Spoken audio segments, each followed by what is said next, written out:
नमस्कार दोस्तों, मैं हूं आपका दोस्त, आपका होस्ट आर के, और आप देख रहे हैं आर के ट्रेडिंग। तो दोस्तों, सैटरडे संडे का दिन है, 2 जुलाई 2023, और आपके सवाल मेरे जवाब का 223वां एपिसोड यानी कि 223 एपिसोड लेकर आपके सामने मैं हाजिर हूं। बहुत सारे सवाल आए, साइकोलॉजी रिलेटेड, कुछ स्टॉक्स रिलेटेड सवाल आए हैं, और जिन लोगों ने रूल और नियम के हिसाब से भेजा उनके सवाल को सेलेक्ट किया है, बाकी सवाल रिजेक्ट हो गए। तो यहाँ पे देखेंगे सारे सवाल।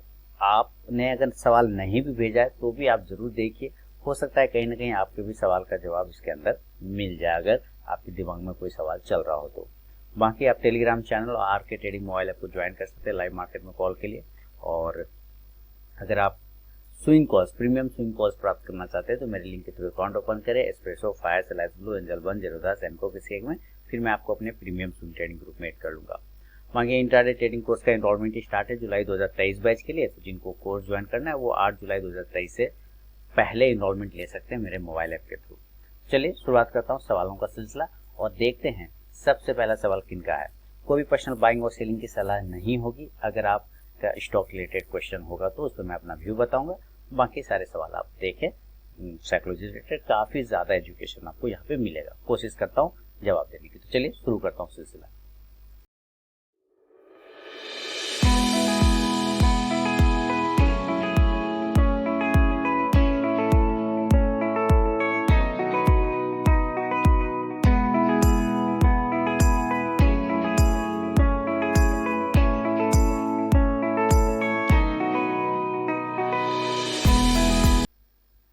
सबसे पहला सवाल है दोस्तों, केशव कुमार जी बांका बिहार से लिख रहे हैं, और इनका सवाल है कि सर फेडरल बैंक 127 में 300 क्वांटिटी बाइंग है, please suggest SL and target. Okay. और सेकेंड सवाल है कि बॉक्स स्ट्रेटजी देखा सर, अचानक बॉक्स अचानक तोड़ के ऊपर प्राइस चला जाता है, बाइंग नहीं कर पाता हूँ, ऐसे कंडीशन में से कैसे ट्रेड करें, प्लीज सजेस्ट। चलिए इनके दो सवाल।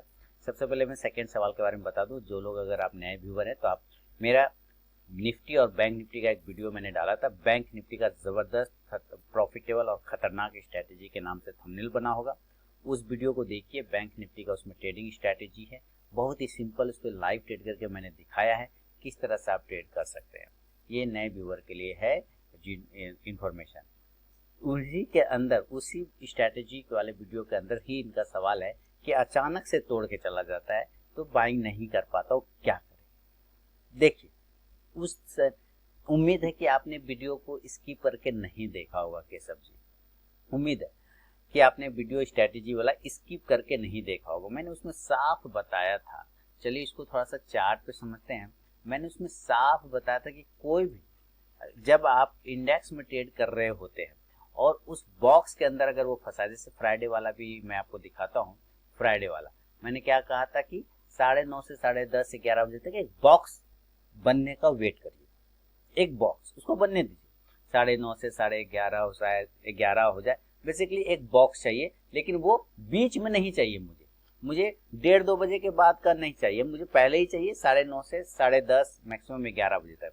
तो आप यहाँ से देखिए 10:30 से यहाँ पर एक बॉक्स स्टार्ट कर दिया था इसने बनाना, देख रहे हैं यहाँ पर एक बॉक्स। और मैंने कहा था कम से कम 10 कैंडल इसके अंदर होना चाहिए था। क्या बताया था कि कम से कम 10 कैंडल इसके अंदर होना चाहिए था। यही बताया था मैंने कि 10 कैंडल हो जाए तो आपका काम हो जाएगा। तो इसके अंदर तो 10 कैंडल की फ्राइडे वाली बात कर रहा हूँ, तो एक बना लिया। अब इसमें यहाँ पर सबसे बड़ा जो इंपॉर्टेंट चीज है वो ये है कि हमें ये नहीं पता कि ये बॉक्स जो ट्रेड कर रहा है, ये जो बॉक्स के अंदर ये चल रहा है, ये बॉक्स ऊपर तोड़ेगा कि नीचे तोड़ेगा, ये बिल्कुल नहीं पता। ठीक है, ये जब नहीं पता है तो आप क्या कर सकते हैं। आपको तो एक ही चीज पता है कि इसके ऊपर हमें कॉल लेना है और इसके नीचे हमें पुट लेना है। ठीक है, इसके नीचे निकल जाए तो हमें पुट लेना है, एट द मनी वाला ही, या 100 पॉइंट ऊपर नीचे बैंक निफ्टी का ले सकते हैं, लेकिन एट द मनी वाला लेंगे तो ज्यादा बढ़िया होगा। तो इसके ऊपर या तो कॉल लेना है या इसके नीचे तोड़ेगा तो पुट लेना। अब ये तो हमें पता ही नहीं कि ऊपर जाएगा कि नीचे जाएगा। तो आपको एक काम ये करना है कि आपको इसके ऊपर एक कैंडल क्लोज हो गया, देखिए हुआ ना, कहाँ तोड़ के ऊपर गया, तुरंत एक कैंडल क्लोज हो गया इसके ऊपर। तो इसका मतलब जब इसी के ऊपर सस्टेन भी करने लग गया, देख रहे हैं कैसे सस्टेन करने लग गया, इसके ऊपर निकला सस्टेन करने लग गया। जब सस्टेन करने लग जाए तो आप आराम से यहाँ पे कॉल ले लीजिए ये है कंफर्मेशन के साथ। लेकिन जो एक्सपीरियंस ट्रेडर है, जैसे मैंने लाइव ट्रेड में क्या दिखा था कि मैं जब ये ट्रेड कर रहा था बॉक्स के अंदर में, आप स्ट्रेटेजी वाला वीडियो देखिएगा, तो मैंने कॉल ही खरीद के रख लिया था, यहाँ पर कॉल खरीद के रख लिया था, और उसमें भी मैंने तरीका बताया था कि देखिए 100% गारंटी नहीं है कि ये ऊपर जाए, हो सकता है नीचे आ जाए। तो मान लीजिए मुझे 100 क्वांटिटी खरीदना है, यानी कि 4 लॉट खरीदने हैं, तो बैंक निफ्टी का 25 के हिसाब से आता है ना, 25 गुना 4 100। तो मैं क्या करूंगा, मुझे 4 लॉट खरीदना है। अब ये मुझे पता नहीं कि ये ऊपर तोड़ेगा कि नीचे, तो ज्यादा चांस हमको लग रहा है कि ऊपर तोड़ेगा, तो मैं एक लॉट को यहाँ पर अगर तोड़ेगा तो एक लॉट को मैं अभी बीच में ही खरीद लिया, मैंने बीच में ही खरीद लिया। जब बीच में खरीद लिया तो अगर मान लीजिए नीचे आ गया तो मुझे एक ही लॉट का लॉस होगा। लेकिन अगर ये ऊपर तोड़ के भागता है तो बाकी जो 3 लॉट है मैं यहाँ पे ऐड कर लूंगा, तो मुझे कंफर्मेशन मिल गया, तो यहाँ पर कर सकते हैं। तो आपको इसी हिसाब से ट्रेड करना है सर, इसीलिए मुझे लगा था कि आपने वीडियो स्किप किया होगा। वीडियो स्किप करके मत देखा करिए, वीडियो स्किप करेंगे ना तो दिक्कत हो जाती है। उसमें साफ मैंने बोला कि इस बात की कोई गारंटी नहीं है कि ये ऊपर तोड़ेगा कि नीचे तोड़ेगा। इस वजह से आपको एक क्वांटिटी डाल दीजिए, एक लॉट डाल दीजिए, अगर ऊपर गया तो बाकी क्वांटिटी डाल देंगे। ज्यादा चांस लग रहा है नीचे आने का, चार्ट और मार्केट के हिसाब से लग रहा है नीचे, तो एक लॉट पुट का ले लिया। अब बाकी जब इसको नीचे तोड़ेगा तो बाकी क्वांटिटी ऐड कर देंगे। बात समझ रहे हैं? तो कहाँ आप कह रहे हैं कि तोड़ के अचानक भाग गया, कहाँ तोड़ के भागा, देखिए तो यहीं पे तो सस्टेन करें। बैंक निफ्टी को देखना है, बैंक निफ्टी को देखिए और उसके अकॉर्डिंग आप कॉल और पुट में एंट्री कर सकते हैं। अगर बॉक्स को ब्रेक करके निकलता है तो आप देखिए उस दिन भी कितना शानदार रैली दिया था और इतना मस्त स्ट्रेटेजी ये चलता है कि दिल खुश हो जाता है। तो इस हिसाब से आप ट्रेड करिए बॉक्स वाले स्ट्रेटेजी पे, कहीं कोई दिक्कत नहीं। डिटेल फिर से वीडियो आप देखिए स्ट्रेटेजी वाला और उसको समझिए। ये नए व्यूअर लोगों के लिए भी, जिन लोगों ने ये वीडियो नहीं देखा है। चलिए, ये है बॉक्स स्ट्रेटेजी पे जो कंफ्यूजन था उसको मैंने दूर कर दिया। लेकिन फिर भी मैं मानता हूं कि चलिए भाग गया तोड़ के, जैसा आप कह रहे हैं कि बहुत तेजी से तोड़ के ऊपर चला गया, तो ऐसा कंडीशन हो सकता है कि ये यहां से निकले और सीधा एक बड़ी सी कैंडल 150-200 पॉइंट की बना दे, सीधे बड़ी सी कैंडल 150 से 200 पॉइंट की एक कैंडल बना दे। ऐसा हो सकता है, मैं ये इस बात से इनकार नहीं करूंगा कि नहीं होगा। बिल्कुल ऐसे निकला और 150 से 200 पॉइंट का कैंडल यहाँ बन गया। अगर मान लीजिए इस तरह का होता है, मान लीजिए, तो आपको उस समय अवॉइड करना है। क्यों अवॉइड करना है, क्यों अवॉइड करना है ये बता रहा हूँ। देखिए अवॉइड इसलिए करना है क्योंकि इसको जो देना था मूवमेंट, वो अगर धीरे धीरे करके जाता है ना, ध्यान से, अगर वो धीरे धीरे सस्टेन करते हुए आता है ना, तो काफी ज्यादा स्ट्रेंथ दिखाता है। मैंने एक वीडियो में बताया था कि जब कोई स्टॉक्स को ज्यादा मूवमेंट देना रहता है या इंडेक्स को, तो वो हमेशा कंसोलिडेशन फेज में चलता है, इस तरह से, ठीक है, इस तरह से। ये अब जाता है, फिर कंसोलिडेशन, अब जाता है, कंसोलिडेशन, अब जाता है, अब जाता है, ये आपको ज्यादा ऊपर ले जाएगा। लेकिन कोई अगर इस तरह से करते हुए अचानक ऐसा होता है तो ये आपका मूवमेंट नहीं दे पाएगा, ज्यादातर थक जाता है, क्योंकि जो काम इसको पूरे दिन भर करना था वो निकलते के साथ अगर कर चुका है, तो इसका मतलब है कहीं ना कहीं अब ये आपको ट्रैप करने की कोशिश कर सकता है। तो इसमें क्या कर सकते हैं, इसमें आपको एक पुल बैक का इंतजार करना होगा। पुल बैक जैसे कि ये बॉक्स है, आप समझिए इस पार्ट को भी, जैसे ये बॉक्स है, इसी के बॉक्स के ऊपर हमें लेना था, लेकिन क्या देखे निकलते के साथ इसने इतनी बड़ी कैंडल बना दी, 100, 150, 200 पॉइंट का बना दिया। तो हो सकता है ये और ऊपर चला जाए, ठीक है, हो सकता है और ऊपर चला जाए। मैं ये इस बात से बिल्कुल इनकार नहीं कर रहा हूँ, हो सकता है ऊपर चला जाए। हमें उस वक्त एंट्री ही नहीं करना, भागते ट्रेन में कभी भी नहीं एंट्री करना, चलते हुए ट्रेन में कभी भी एंट्री नहीं करना, घुसना नहीं है, नहीं तो गिरेंगे तो पैर कट जाएगा, याद रखिए। तो इसको क्या करेंगे, ट्रेन को रुकने देंगे। अब ये तो पता है ना कि ये हमारा रेजिस्टेंस एरिया था, इसके ऊपर निकला, तो अब ये रेजिस्टेंस आपका सपोर्ट का काम करेगा। आप देखिए कैसे सपोर्ट किया, यही लाइन देखिए, यहाँ अब ये रेजिस्टेंस एरिया था ये बॉक्स के ऊपर, अब ये सपोर्ट कर रहा है, देखिए ये आया भी नीचे तो ये सपोर्ट लेके ऊपर चला गया। तो ये जब वापस करेक्ट करके इस एरिया पर आपको मिलेगा तो एक छोटा एंट्री यहाँ पर आपको इस बॉक्स के ऊपर में ही बनेगा, क्लियर है, तब फिर आप एंट्री लिए। ये भागते हुए में नहीं लेना है, इस बात का बस थोड़ा सा ध्यान रखना है आपको। बाकी आप ट्रेड करेंगे ना, जब ट्रेड करेंगे तो आप लोगों के साथ प्रॉब्लम क्या होता है, रिस्क मैनेजमेंट छोड़ देते हैं। सबसे बड़ी बात है यही, दुख यही है कि रिस्क मैनेजमेंट आप लोग छोड़ देते हैं। रिस्क मैनेजमेंट, अरे इतना अच्छा है चलो 50 लॉट ले लो, अच्छा इतना अच्छा है चलो 100 लॉट ले लो। मैंने उसका वीडियो देखा था, किसी का उसने 10 लाख रुपया कमाया था, तो उसने, अरे भाई तो उसने तो देखिए 10 लाख कमाता तो उसने 50,000 क्वांटिटी उठा रखा था, 1000 लॉट उठा रखा था, ये भी तो देखिए। तो ऐसे देख के करेंगे ना अगर स्ट्रेटेजी पे ट्रेड, तो खत्म हो जाएंगे, बर्बाद हो जाएंगे। आपको अपना रिस्क मैनेजमेंट किसी का भी वीडियो देख के बर्बाद नहीं करना है, किसी का भी प्रॉफिट देख के बर्बाद नहीं करना है, ठीक है। अपना रिस्क, आपका रिस्क मैनेजमेंट आप ही को बचाएगा। वो आपको पैसा नहीं देने वाला है जिसका 10 लाख 20 लाख का प्रॉफिट देखते हैं, देता है क्या? नहीं देगा। तो रिस्क मैनेजमेंट क्यों छोड़ना? रिस्क मैनेजमेंट पकड़िए और ये भागते हुए ट्रेड में चढ़ने का कोशिश नहीं करना है, उसको होल्ड करना है, उसको थोड़ा सा सस्टेन होना देना है, आने देना है वापस अपने एरिया पर, और उसके बाद वहां पर एक एंट्री बन सकती है। ये थोड़ा सा आपको प्रैक्टिस करेंगे ना, थोड़ा एक टाइम के बाद आप लोग सब लोग कर सकते हैं, कहीं कोई दिक्कत वाली बात नहीं है। तो ये बॉक्स स्ट्रेटजी पे सारे बात मैंने क्लियर कर दिया है। उम्मीद है आई होप समझ में आ गया होगा। और मुझे कोई कमेंट हो, फीडबैक हो तो जरूर मुझे बताएं।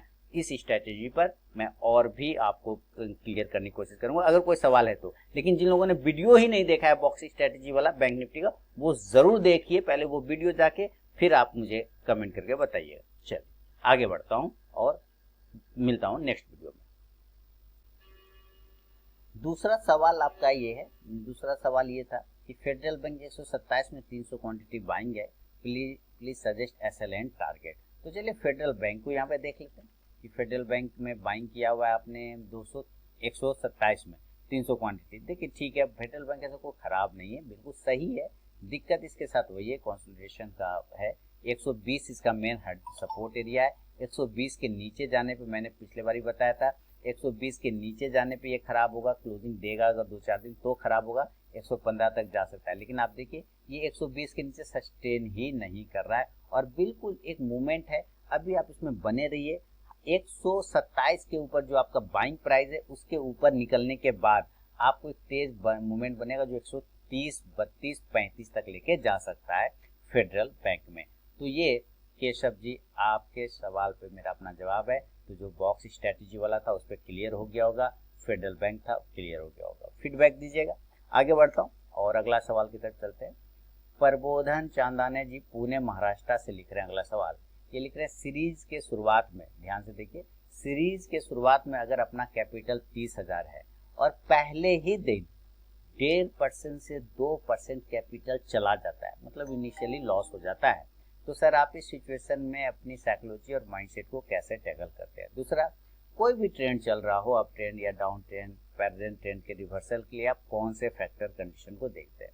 कोई भी ट्रेंड चल रहा हो तो उसका रिवर्सल को कैसे आप कौन सा फैक्टर देखते हैं? देखिए पहला सवाल, अगर सीरीज के शुरुआत में 30,000 कैपिटल है, किसी का भी 30,000 हो, 40,000 हो, 50,000 हो, 1 करोड़ हो, डजंट मैटर, शुरुआत में इतना कैपिटल है और 1.5 से 2% कैपिटल लॉस हो जाता है, तो इनिशियली लॉस होता है, तो आप इस सिचुएशन में अपनी साइकोलॉजी और माइंडसेट को कैसे टैकल करते हैं? आपने सीरीज लिखा है ना, सीरीज लिखा तो इसका मतलब आप ऑप्शन की बात कर रहे हैं, फ्यूचर एंड ऑप्शन, है ना। क्योंकि जो लोग स्टॉक्स की बात करते हैं तो वो कैश की बात करते हैं, वो सीरीज का बात नहीं करता। पहली बात तो ये, आप ऑप्शन की बात करें और ऑप्शन में 1.5 से 2% का कोई वैल्यू नहीं है सर, मैं साफ बोलूं, ऑप्शन में 1.5 से 2% का कोई वैल्यू ही नहीं होता है। यहाँ 10-10, 20-20% एक बार में घूमता है, देखते होंगे ना बैंक निफ्टी एक बार में घूम जाता है। तो ऑप्शन में 1 से 1.5% का कोई माव नहीं, पहली बात। लेकिन फिर भी चूंकि 30,000 है, कैपिटल चला गया 1.5 से 2%, तो अब आप उसको कैसे टैकल करते हैं? देखिए सबसे पहले तो बदला नहीं लेना है ना, कि अगर आज मेरा 30,000 का लॉस हो गया है और 30,000 में 1.5 से 2% चला गया, यानी कि 500-600 रुपए का लॉस हो गया है, 1.5 से 2% वही तो आएगा। तो अब मैं पहले वसूल करूंगा, तब आज से मैं मार्केट को पहले मैं वसूल करके 30,000 वापस कर लूंगा, तभी बंद करूंगा। ये बदला वाला साइकोलॉजी छोड़ दीजिएगा, क्योंकि अगर आप बदला लेने बैठेंगे ना तो वो जो 1.5 से 2% लॉस हुआ है वो धीरे धीरे 5% हो जाएगा सेम डे, और धीरे धीरे 7% भी हो जाएगा, 10% भी हो जाएगा। आपको ये सोच के चलना होता है कि मार्केट कल भी खुलेगा, याद रखिए मौका कल भी मिलेगा, स्टॉक्स ऑप्शन जो भी है कल भी आएगा, कल भी रडार पर पकड़ाएंगे, कल भी, आज हमारा दिन नहीं था कल हमारा दिन होगा। आपको इस तरह की साइकोलॉजी को दिमाग में रखना होगा, बदला वाली साइकोलॉजी को नहीं रखना होगा, रिवेंज वाली साइकोलॉजी को नहीं रखना होगा, रिवेंज वाली सोच को नहीं रखना। किसी से भी आप बदला लेने जाते हैं तो नुकसान आपका भी होता है, ठीक है। तो ये जो लाइफ में हम लोग करते हैं, इसलिए मैं कहता हूँ मार्केट इक्वल टू लाइफ, जो आपके लाइफ में वही मार्केट में। तो अगर आप लाइफ में किसी से बदला लेने जाते हैं तो जो कुछ तो प्रॉब्लम आपको भी होगा, सिर्फ उसको तो प्रॉब्लम नहीं होगा, आप उसको नुकसान पहुंचाएंगे तो वो भी आपको कुछ नुकसान पहुंचाएगा। तो यही बात है, बदला लेने की साइकोलॉजी से आपको दूर हट जाना होगा और ये सोच के चलना होगा कि मार्केट कल भी खुलेगा। अब चूंकि 1.5 से 2% का लॉस हो गया है, तो याद रखिए आप एक चीज, कल आपके पास में बचेगा कितना, जैसे 30,000 में 600 रुपए चले गए तो बचेगा 29,400। अब वो आपका कैपिटल है, अब आपका कैपिटल वही है। वो मानना है कि 30,000 भूल गए, 29,400 ही अब आपका कैपिटल रहा और वहां से स्टार्ट फिर आपको करना होगा। और दूसरी बात कि अगर आप कल का लॉस याद नहीं रख, अगर कल के लॉस को अगर आप याद रखेंगे, हमेशा याद रखें, कल के लॉस को अगर आप याद रखेंगे तो आज का प्रॉफिट आपको अच्छा नहीं लगेगा। हमेशा इस बात को याद रखें, जो कल का प्रॉफिट लॉस हमेशा याद रखता है उसको आज का प्रॉफिट अच्छा नहीं लगता है। इस बात को हमेशा रिमाइंड, तो जो कल हो गया सो कल खत्म, कल आज नया दिन फिर स्टार्ट। तो इस साइकोलॉजी को आपको डेवलप करना पड़ता है, बात समझ रहे। अब दूसरा है सवाल कि कोई भी ट्रेंड चल रहा हो, कोई भी ट्रेंड चल रहा हो, up trend, down trend, present trend के रिवर्सल के लिए आप कौन से फैक्टर देखते हैं। देखिए चार्ट आपको बता देता है, मैंने पहले भी कहा है कि चार्ट को रीड करना पड़ता है आपको। चार्ट का साइकोलॉजी, जैसे अभी मैं जस्ट दिखाता हूँ, अभी एक सवाल था केशव जी का कि फेडरल बैंक मैंने 126 पे लिया। आप 10 दिन पहले का वीडियो देखिए, 10 से 15 दिन पहले का वीडियो देखिए, और मैंने वहां पे फेडरल बैंक के बारे में क्या बताया था, बैंक निफ्टी बैंकिंग वाला स्टॉक्स एनालिसिस अगर आप देखते होंगे तो मैं उसमें बताया था कि फेडरल बैंक 120 के नीचे अगर 2-3 दिन क्लोज करेगा तभी हम मान के चलेंगे कि इसका ट्रेंड खराब हो रहा है या गड़बड़ हो रहा है, अदरवाइज इसको कोई दिक्कत वाली बात नहीं जब तक ये 120 के नीचे सस्टेन या क्लोज नहीं करता है तब। और आप देखिए ये आता है, आप यहां से इस रेंज को पकड़िए, चार्ट रीडिंग आप यहां पर से इस रेंज को पकड़िए कि वो आता जरूर है इसके आसपास में, लेकिन यहां से उसके नीचे जाता नहीं है।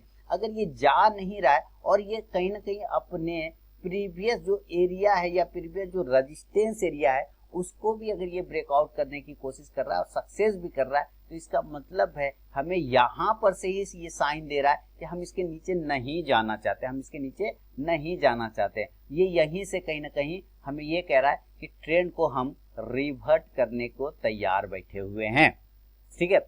अब हमें सिर्फ एक इंतजार करना रहता है कंफर्मेशन का, कि कंफर्मेशन कैसे मिलेगा। तो कंफर्मेशन तब मिलेगा भाई जब ये अपने किसी बड़े ब्रॉडर रेंज का जो रेजिस्टेंस है उसके ऊपर क्लोज करते, या जो प्रीवियस हाई है जिसके ऊपर वो बार बार जा नहीं पा रहा है उसके ऊपर वो क्लोज कर दे। तो आप रिसेंटली आप यहाँ पे देखिए फेडरल बैंक किस तरह से अपने प्रीवियस जो ब्रॉडर रेंज था रेजिस्टेंस का उसके ऊपर वो क्लोज करता हुआ नजर आ रहा है। तो मंडे को आपको इस पे नजर रखना। आज संडे है 2 जुलाई 2023। मंडे को आप ध्यान रखिएगा इस रिवर्सल वाली बात पे कि फेडरल बैंक अगर अपने हाई के ऊपर यानी 126 रुपया 50 पैसे के ऊपर जाता है तो उम्मीद है कि ये 130 तक के भी टारगेट देने की क्षमता रखता है। तो ये चार्ट बता देता है कि यहाँ से अब ट्रेंड रिवर्ट हो सकता है। तो चार्ट की रीडिंग की जो साइकोलॉजी है उसको आपको स्टॉक के साइकोलॉजी को समझना पड़ेगा, और ये कंटिन्यू प्रैक्टिस से आ पाता है प्रबोधन जी।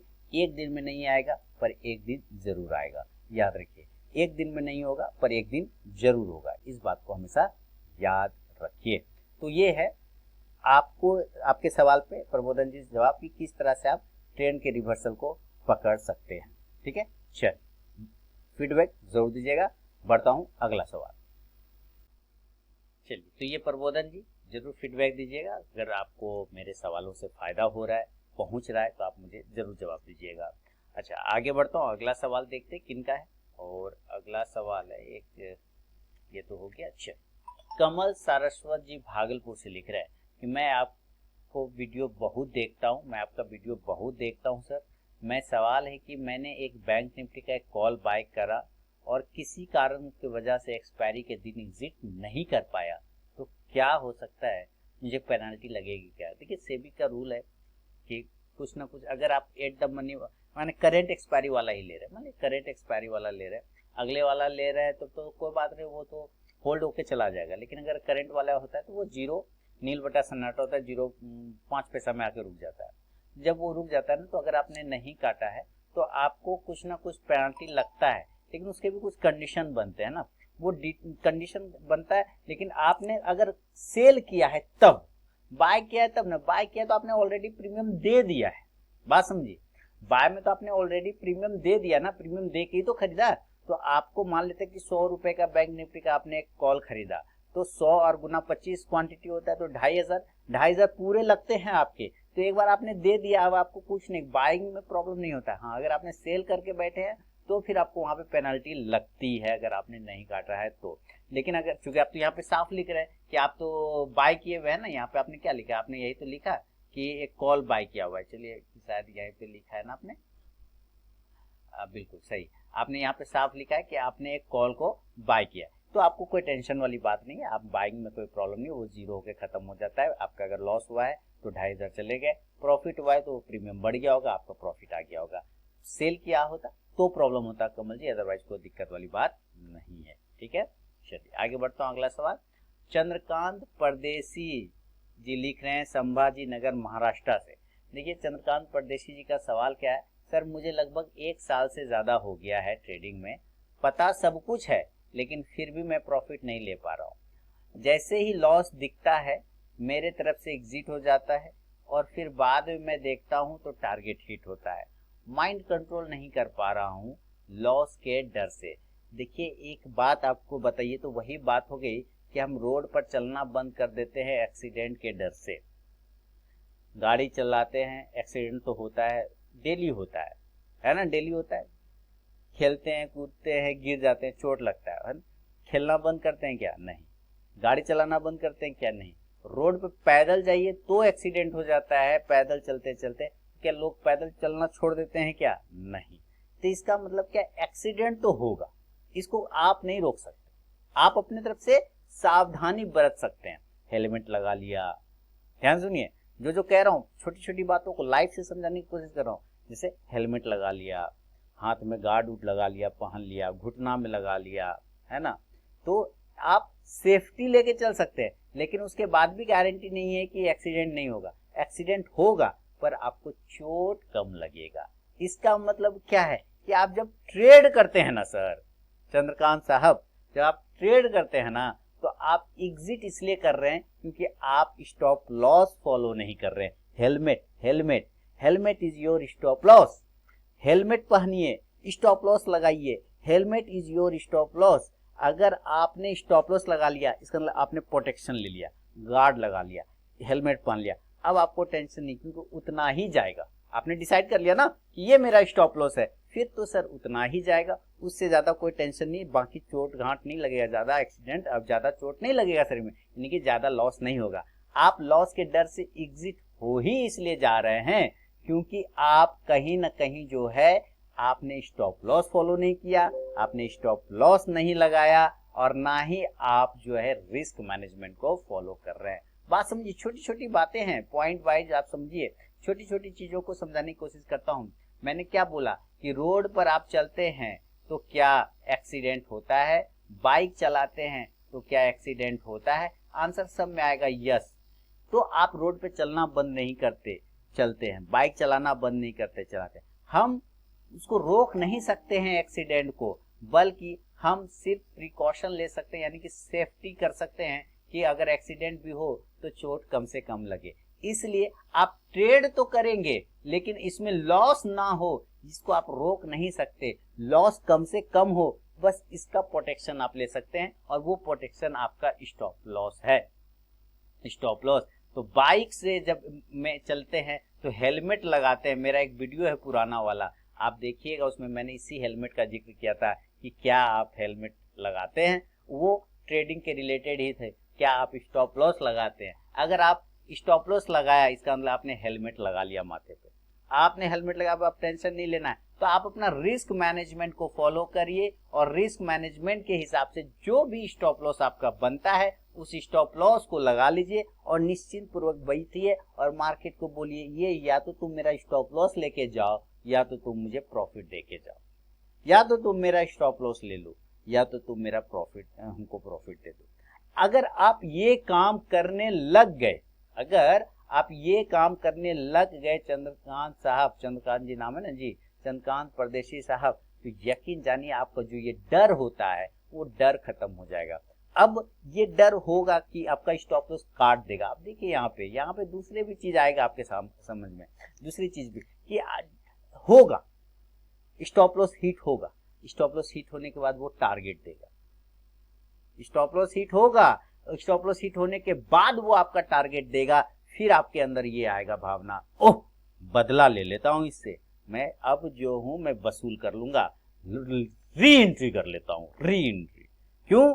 क्योंकि स्टॉप लॉस कट गया, लॉस बर्दाश्त नहीं कर सकते भाई, लाल निशान नहीं चाहिए, लाल निशान नहीं चाहिए भाई साहब। जब ट्रैफिक लाइट बनता है तो एक रेड एक ग्रीन बनता है, एक रेड और एक ग्रीन होता है, तो आपको रेड भी देखना पड़ता है और ग्रीन भी देखना पड़ता है। सिर्फ ग्रीन देख के चलेंगे तो एक्सीडेंट हो जाएगा मालिक, रेड मतलब रुक जाओ, तो रेड भी देखना है। देखिए मेरे सामने कैमरा लगा है, उसमें भी 2 बत्ती जल रहा है, लाल और हरा। लाल मुझे बता रहा है भैया जी तुम्हारा जो है ऑन है, और हरा वाला बता रहा है ऑन है, लाल वाला बता रहा है भैया जी इसको यहाँ दाबोगे तो बंद हो जाएगा। ये कैमरा में भी बटन लगा हुआ है लाल और हरा का, तो सब जगह लाल और हरा, इसलिए यहाँ पे भी आपको लाल निशान देखना पड़ेगा, लॉस। लेकिन जब स्टॉप लॉस काट के वो ऊपर जाए, आप कहेंगे सर आप तो बोले थे स्टॉप लॉस ले लो, स्टॉप लॉस लगा लिया, मैंने स्टॉप लॉस लगा लिया तो उस दिन खत्म। अब आप उससे बदला नहीं लीजिएगा कि नहीं नहीं नहीं नहीं हम फिर री एंट्री करके पैसा वापस कर लेंगे, फिर वो आपको और बड़ा लॉस करा देगा। तो आप या तो स्टॉप लॉस कैलकुलेट नहीं कर पा रहे, कैलकुलेशन का कोई मेथड नहीं होता, चार्ट आपको बताता है कि कितना जगह पर आपका स्टॉप लॉस बनेगा, किस जगह पर आपको स्टॉप। जैसे अभी फिर मैं एक एग्जांपल, चार्ट वीडियो स्किप करके देखते ना, यही प्रॉब्लम है, वीडियो स्किप कर करके देखेंगे तो प्रॉब्लम तो होगा भाई। देखिए यहाँ पर फेडरल बैंक का साफ सुथरा स्टॉप लॉस है, बाय साइड में साफ सुथरा स्टॉप लॉस है 120 रुपए, साफ सुथरा, वो तो चार्ट बता रहा है, चार्ट बता रहा है कि 120 रुपए के नीचे जाएगा तभी खराब होगा। आप देख रहे हैं ना, ये बार बार 120, यहाँ पर से 120 से ऊपर चला जाता है, यहाँ से 120 से ऊपर जाता है, 120 के नीचे आ नहीं रहा है, यहाँ से टकरा के ऊपर चला जा रहा है। सर साफ बोलता है कि 120 के नीचे जाने पे ही खराब होगा भैया, कोई प्रॉब्लम नहीं। तो आपका स्टॉप लॉस क्या होगा? 120 रुपए। तो ये कौन बताया? मैंने नहीं, चार्ट ने मुझे बताया, और मैं आपको बता रहा हूँ, चार्ट ने मुझे बताया, मैं आपको बता रहा हूँ। इसलिए आपको जो डर लगता है ना, जब लॉस होने लग जाता है, जब लॉस में आपका ट्रेड आ जाता है तो आप एग्जिट हो जाते हैं, फिर वो आपका प्रॉफिट में चला जाता है। आप इसके एग्जिट करने के बाद तो आप स्टॉप लॉस नहीं लगा रहे हैं, इस वजह से लॉस बढ़ता जाता होगा, बढ़ता जाता होगा, बढ़ता जाता होगा, और आप जो है पेशेंस खो के काट देते होंगे और फिर बार बार आप स्टॉप लॉस लगाइए। देखिए मार्केट में हर वक्त प्रॉफिट नहीं होगा और मार्केट में हर वक्त लॉस भी नहीं होगा, इस बात को भी याद रखिए। लेकिन प्रॉफिट हो ना हो, ध्रुव सत्य है कि लॉस तो होगा, ध्रुव सत्य है, यूनिवर्सल ट्रूथ है कि लॉस तो होगा। लेकिन यहाँ पे हमें सबसे अच्छी बात ये होती है कि हमें पता है कि हमें कितना लॉस करना है, हम पहले से डिसाइड कर सकते हैं कि हमें इतना ही लॉस करना है, उससे ज्यादा आज लॉस नहीं करना है, नहीं करना है। मार्केट की औकात नहीं है जो मैं डिसाइड कर लूंगा कि उससे ज्यादा वो लेके चला जाए। मैंने मान लिया कि 500 का मुझे लॉस करना है, मार्केट का हैसियत नहीं होगा कि वो 500 से ज्यादा लेके जा सकता है, क्योंकि मैं उसको उसी हिसाब से बांधूंगा, है ना। तो इस हिसाब से आपको भी अपना स्टॉप लॉस को बांधना पड़ेगा, हेलमेट की तरह लगाना पड़ेगा। तभी अगर आप हेलमेट लगा के बैठते हैं, इसका मतलब बाइक पे एक्सीडेंट होगा लेकिन सर बच जाएगा, जिंदा रहेंगे, सर पे चोट लगा डेड, बात समझ रहे।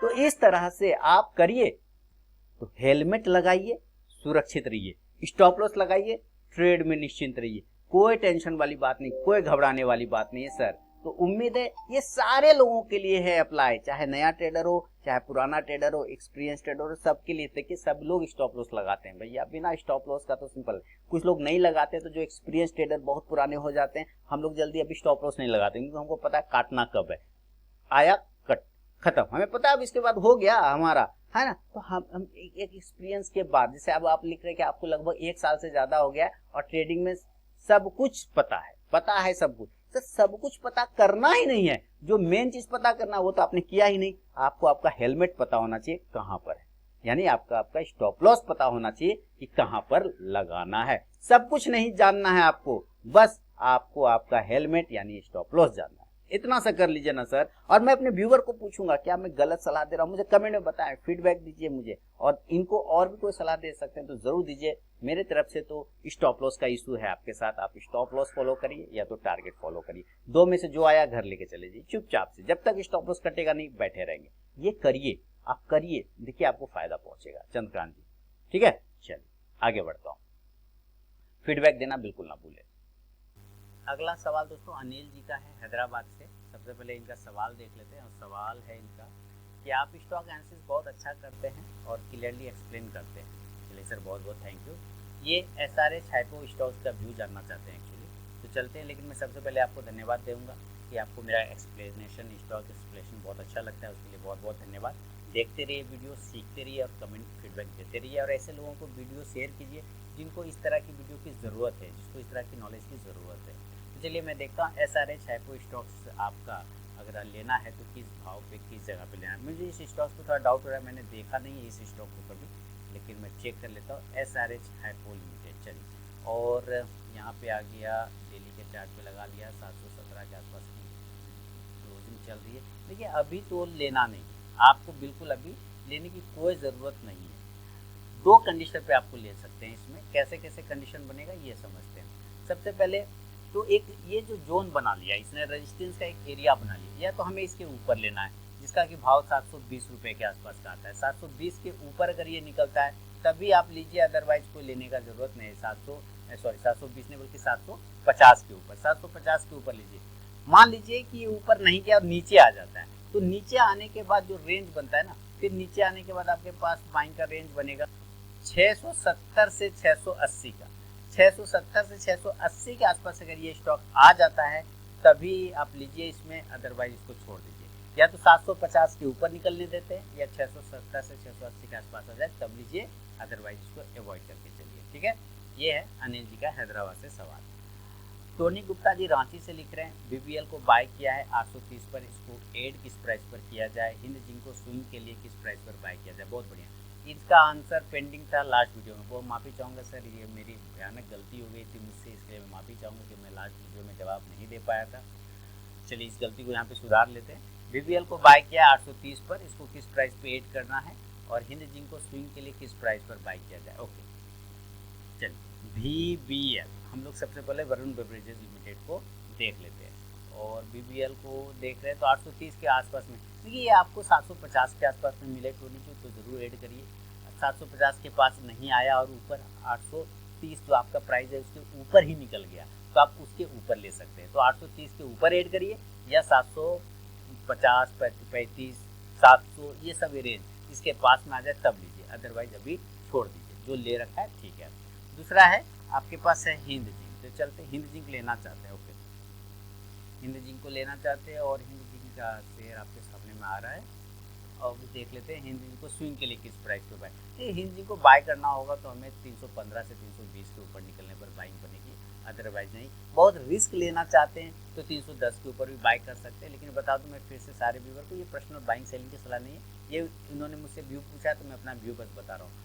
310 के ऊपर भी ले सकते हैं, 320 के ऊपर अच्छा बनेगा पोजीशन, 340 तक के टारगेट के लिए स्टॉप लॉस छोटा सा 285, 95, ज़्यादा लेना है उससे बड़ा तो 300 रुपये तक के स्टॉप लॉस लगा के आप चल सकते हैं। तो ये है टोनी गुप्ता जी का रांची से सवाल। तो दोस्तों आपके सवाल मेरे जाकर 223वां एपिसोड यहीं पे समाप्त होता है। देखिए आप लोगों ने बहुत सारे सवाल भेजे, खासकर जो स्टॉक्स ऑप्शन, जो ऑप्शन रिलेटेड, जो लॉस रिलेटेड सवाल था वो बहुत ही माइंड ब्लोइंग था, जवाब देने में भी मज़ा आता है ऐसे सब सवालों का। उम्मीद है सारे लोग सीखते भी होंगे ऐसे सब जवाब से। पसंद आया तो ज़रूर मुझे कमेंट करके बताएं, और कोई सुझाव हो तो मुझे बताइए। बाकी इंट्राडे ट्रेडिंग कोर्स का एनरोलमेंट स्टार्ट है, आप मोबाइल ऐप के थ्रू एनरोलमेंट ले सकते हैं 8 जुलाई 2023 से पहले। मिलूंगा नेक्स्ट वीडियो में दोस्तों, तब तक के लिए बहुत बहुत धन्यवाद।